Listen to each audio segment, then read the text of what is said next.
Ya son las 10:15 de la mañana y le damos comienzo a nuestra columna de salud sexual.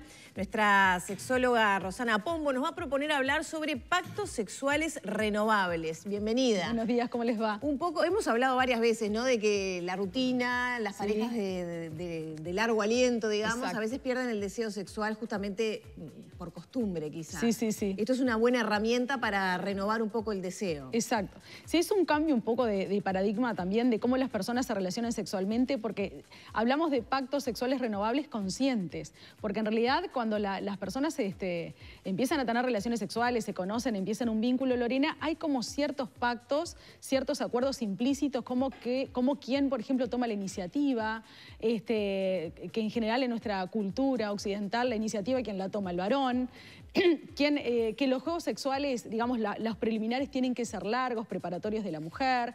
Son todos como acuerdos implícitos que no se ponen en palabras en general y se da como normal. Pero como tú decías, en la medida que el vínculo, que pasa la etapa del enamoramiento, que el vínculo se vuelve estable, sobre todo ahora con el confinamiento por la pandemia, las relaciones sexuales de ese tipo, con ese tipo de funcionamiento puede llegar a ser como muy rutinario, muy predecible, y es hora, lo trabajamos con las parejas, de empezar a trabajar y a conversar de nuevos acuerdos, nuevos pactos sexuales de forma explícita. Entonces, ¿qué podría ser, por ejemplo? Bueno, las parejas nos consultan por bajo deseo sexual. Entonces, ¿qué pasa? Por ejemplo, hay parejas que nos dicen que los dos están con bajo deseo sexual, que ninguno de los dos tiene interés por tener relaciones sexuales, que la relación de pareja está bien en un montón de aspectos, como padres funcionan muy bien, como compañeros en las tareas del hogar, como profesionales, en la educación de los hijos. Todo funciona muy bien, se apoyan emocionalmente, pero a la hora del dormitorio prefieren compartir contenidos del celular, mirar una serie, nos dicen que son cariñosos, que se quieren.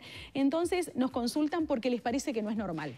Pero quizás ninguno de los dos tenga deseo sexual porque coincide muchas veces con la etapa de la maternidad y la paternidad, muchas veces con el colecho, la cohabitación con esos hijos. Entonces un pacto podría ser, bueno, aceptar ese periodo sin deseo sexual, no dramatizarlo porque hay como un mandato social, estamos viviendo como una época de hipersexualización que parece que las personas tienen que ser como actores y actrices porno, donde el sexo tiene un lugar sumamente importante, con una performance sexual también como muy elevada y renovada, y quizás tendrían que aceptar que por ese periodo la pareja puede gozar de otra manera, saliendo, compartiendo los contenidos del celular, mirando una serie, y dejar fluir también el ritmo de la relación, y quizás en otra etapa pueda haber mayor deseo sexual. Eso alivia muchísimo a las parejas muchas veces. Ahora, Rosana, esa fogosidad que hay en el comienzo de una relación, ¿se puede volver a alcanzar después de mucho tiempo, del paso de los años, con estos pactos que vos decís? ¿O hay que aceptar que son estadios distintos y adecuarse a eso? Por un lado, aceptar, sí, Danilo, que son estadios distintos y que esa época del enamoramiento, esa etapa, hay que hacer el duelo. Y como bien tú decías, esa palabra, esa fogosidad de las parejas, como creen que hay un problema cuando se pasa esa etapa y que el deseo sexual normal debería ser como al inicio de la relación. Esa etapa de enamoramiento suele no volver o es muy difícil que vuelva, pero sí, renovando de repente esos acuerdos, pueden pasar por momentos de mucha pasión. Por ejemplo, hay una creencia de que las relaciones sexuales empiezan siempre con un preámbulo largo y en el dormitorio.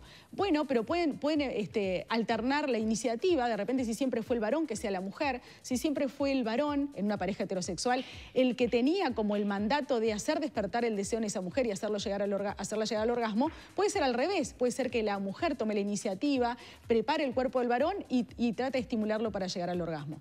Que no haya un largo juego previo, no tiene por qué ser, puede ser algo rápido, más atrevido, fuera del dormitorio, pero hay que hablarlo. Ese es otro de los nuevos pactos, por ejemplo. ¿Y si se conversan estas cosas? ¿No le matan la espontaneidad del momento? Es decir, como que está todo predeterminado. Claro. Bueno, eso es una creencia que nosotros vemos que es bastante irracional y que a veces daña mucho el vínculo porque hay como un mito que el deseo sexual tiene que ser espontáneo y que los encuentros sexuales tienen que ser espontáneos cuando ambos coincidan, cuando ambos tengan ganas, y muchas veces hay asimetría en el deseo sexual. De repente ella está con mucho deseo sexual y de repente él no, por diferentes situaciones que le generan estrés, y entonces si esperamos realmente que coincidan los deseos sexuales y que el deseo sexual sea espontáneo, sobre todo cuando es una pareja estable, Danilo, con hijos, lo que nos dicen es que no encuentran el momento y el espacio para darle justamente lugar a ese deseo sexual espontáneo. espontáneo. Siempre decimos que es importante trabajar en mantener el deseo sexual, que esa palabra rechina un poco, ¿no? Porque se supone que tiene que ser espontáneo. Trabajar en que surja el deseo sexual, trabajar en alimentar ese erotismo. Entonces, al hablarlo explícitamente, no es que se pongan un día como calendario, que hay parejas que le funciona. Yo tengo una... Romper las reglas, yo tengo una ayuda a memoria, una alerta en el teléfono de los días que corresponden. Bueno. No, mentira. Pero lo que decías es algo importante. Sí. Porque, por ejemplo, para romper con rutinas, me parece importante...